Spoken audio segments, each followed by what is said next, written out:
Hello, I'm Chuck Phillip with South Alabama Home Inspections, and welcome to another edition of Southern Home Talk.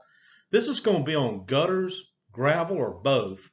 And so this is really a subjective series here, and a lot of this hinges on the particular property that you live on and the soil conditions you have, as well as what kind of vegetation you may have around your house. This is pretty a subjective subject, and so there's really not a one-size-fits-all when it comes to gutter systems. Also, please subscribe to this channel, Southern Home Talk, to stay updated. Gutters go all the way back really before the 1700s, but it wasn't until around 1700 or so that the British started using them on houses in England, and they were carved out of wood. And since that time, starting in the 1960s, they started making them out of continuous aluminum seamless gutters, and you would have companies come to the house and they would install them. However, they were still problematic back then and still are to this day because I run into a lot of issues with gutters. I remember my parents, when they did have theirs installed, I was constantly having to go up on a roof and clean them out. But not only that, it also created the perfect nest for mosquitoes. And this is a good example of that. You can see there's a lot of wet leaf litter in this gutter, which is really creating a very good mosquito breeding habitat. And not only that, I mean, if you have leaves that stay piled up in this for any significant period of time, this can actually start creating kind of a soil condition in here where plants can grow out of it. And I actually do have a slide coming up, you will see that. This is another issue I find when I do home inspections. You can see in this photograph that there's a lot of leaves and limbs that are damming up, and actually the gutter system's helping it do it. Looking at this left photograph, you can see where the downspouts are coming down, and it's actually eroding the soil right there at the foundation wall. And this is pretty common with a lot of houses I inspect. I usually do find this, and eventually what will happen is this moisture will start holding in this area, and it can really start creating problems with the foundation wall. If nothing else, it usually would cause a lot of water and moisture to wick back into the brickwork and create mold eventually, or fungus. Now, if you've got downspouts that come down, really a better practice would be to do like in this right photograph and run leaders out at least probably 10 feet away from the foundation wall. The whole point in water mitigation is to have moisture wicked as far as possible from the foundation. Now, one better practice, instead of letting the water just hit the ground right at the foundation, you can see in this photograph at the bottom, there's a concrete splash pad put there, which that's better than nothing at all. But they also make these in plastic too, and they're relatively inexpensive, and you can find them at most of your hardware stores. So if you don't have any splash pads down below and you don't want to run a leader out, I'd really recommend putting a splash pad there, or maybe putting a lot of large gravel. This was another house I inspected not too long ago, and of course the gutter's full of leaves. But another thing that's worth pointing out, if you see that this edge right here is really higher than the roof line itself, but not by much. So if this gutter system starts clogging up, which it already is, it can eventually clog to the point where this just starts holding water. And so now water can now wick around the gutter system onto the fascia boards below or behind it. And usually when they remove gutter systems off of houses, a lot of times the fascia is rotted all the way down. And so this creates a pretty big problem, because if this fascia gets rotted, but then that wicks back into the rafters and even into the attic itself. So it just isn't a good thing to have that going on. Now, if you look at the right photograph, you can see that this is a relatively clear gutter system here. It's probably one of the better ones I've seen. It's got the screen enclosure over the top of it, but you can still see some small little gaps, and that might not be too significant, but they're big enough for where mosquitoes can get through here. And if there's any water holding in these troughs, I mean, mosquitoes will start making their nest there and start hatching mosquitoes. So the best mosquito breeding system there is out there is really a gutter system. You can see in this photograph where pine straw is actually covering up the gutter entirely. And so what good would it do you to have a screen above this, because basically pine straw can just lay right across the top of it. And this is actually a pretty steep roof pitch here. So, and I've seen pitches steeper than this to where straw just seems to hold to it. I mean, it would just bond to asphalt shingles. And so, I mean, what good is it going to do you to really have a screened in gutter system if you have a lot of pine trees around the house where this can happen? But not only that, but gutter systems are something that have to be maintained, regardless of how good they are, they still have to be serviced every once in a while. And so that takes someone getting on a ladder or someone getting on the roof, having to clear this off or do other types of maintenance projects with it. And so it's just a system that has to be maintained. And that's why I've really have had a love-hate relationship with gutters. Here's another example of leaves starting to build up on top of the screen structure on top of this gutter system. Now, this isn't too bad right now, but it all depends on how often you get up there to clean this off. So it's just something that has to be maintained. And that's why if I could get away from not having to use gutters at all, especially in a wooded area. Now, this may fare pretty good if you live in a neighborhood where there are no trees or very few trees that are far away, then probably a gutter system might be something you might want to look into. This is something else I run into as well. You can see in this right side, this is a downspout that comes down and drains right on top of the roof. Now, this house isn't that old, and so it hasn't become an issue yet. But eventually, if you have enough water coming down here, this will start washing away the gravel on top of your asphalt shingles and start wearing it there.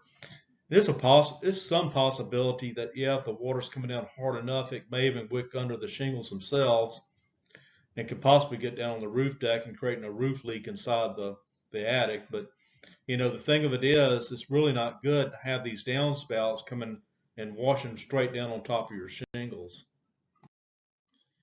If you live in a newer neighborhood, I would say probably most of them have red fill dirt, and that's what you're looking at in this left photograph. A lot of times they will haul in a lot of red fill dirt to even out the lot and maybe shore up the foundation. And so what happens, as you can see in this right photograph, you can see a lot of staining along the bottom part of the wall. And that's where water has come off the roof and hit the ground below and then splashed back the red soil onto the brick itself. And this can be really hard to get off your brickwork, if not impossible to get off, because they ought to make ink out of this stuff. It's really hard to remove this red soil. So if you've got this on your house and you just moved into it, I recommend you go ahead and try to get that removed as soon as possible before it becomes a permanent part of your brickwork too. I also have a video on how to seal brick. It's called Cycle Seal. I recommend you go take a look at that. So, but getting back to the gutter situation, if you can tell there's not a lot of trees around here, and so this may be a good situation for where gutters should probably be added to the house, because there's not any trees around to fill the gutters up with leaves. But there again, if these are not properly installed, what you may be doing is also installing a mosquito hatchery. And so, because I find a lot of these gutter systems that have standing water in them because they don't have enough drop or grade put on them to where they can drain properly. So, newer houses, yeah, this is probably something you might want to look into as far as putting in a gutter system. This is another system that you'll find installed on some houses, and a lot of times the homeowners will put this in themselves. And these are rain diverters, and the reason they put them in is they don't want to get their head wet when they're bringing groceries inside the house after it rains. And so these are designed to kind of divert water away from the entrance points of the house. But what can happen, as you can see in the right photograph, is especially pine straw, but even leaves can dam up behind this.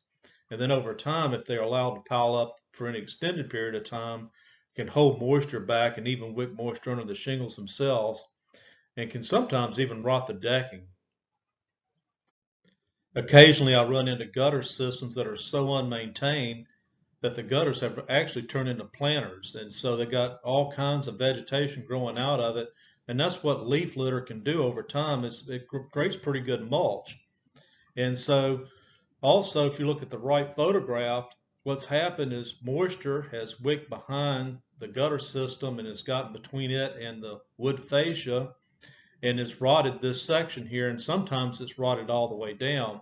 And what may appear to be a cosmetic issue is really more than that, because moisture is actually attracted to dry areas. So it's going to wick back into the rafters and into the attic itself and can really create mold problems inside the attic too.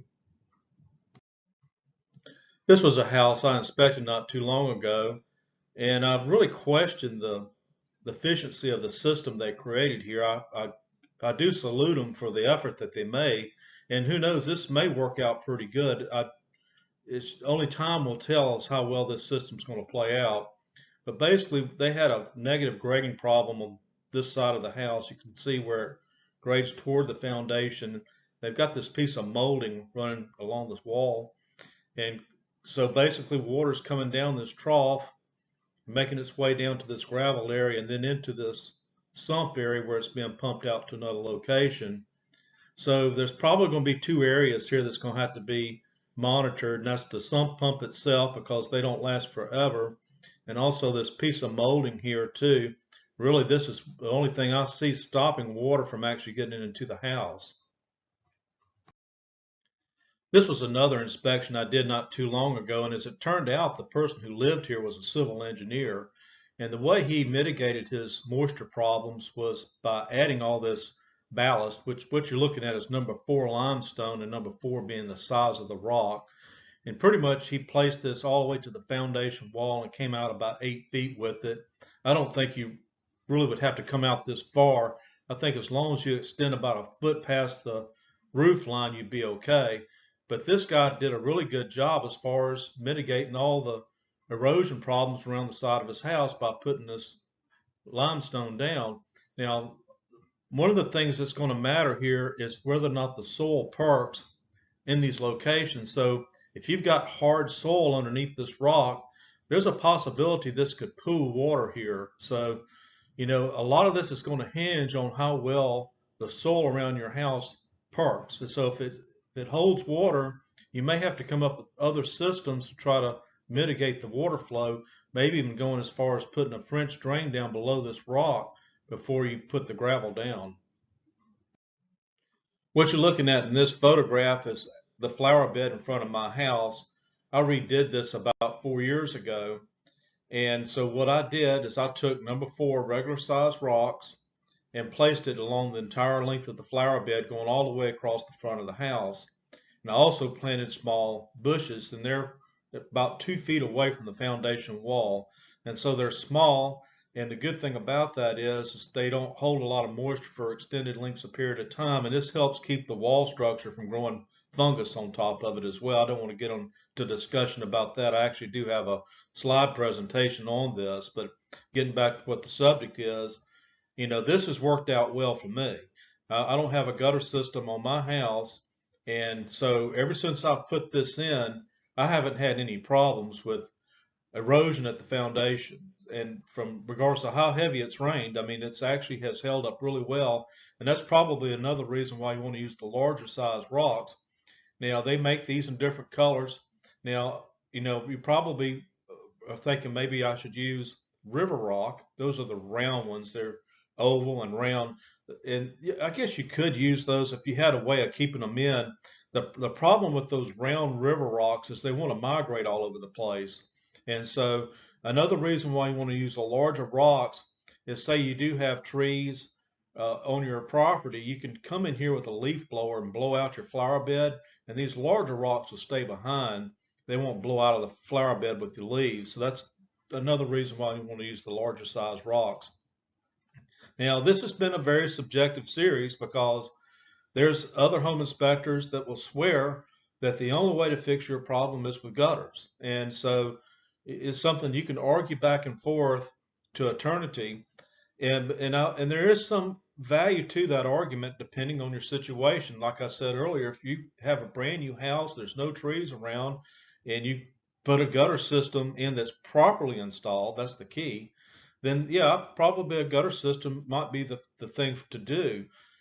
But there again, I'm the kind of person that don't want to be maintaining gutters. And so if I don't have to do that, and if I can find a way to keep from having to do it, that's the tact I'm going to take. And that's the tack I took with this here.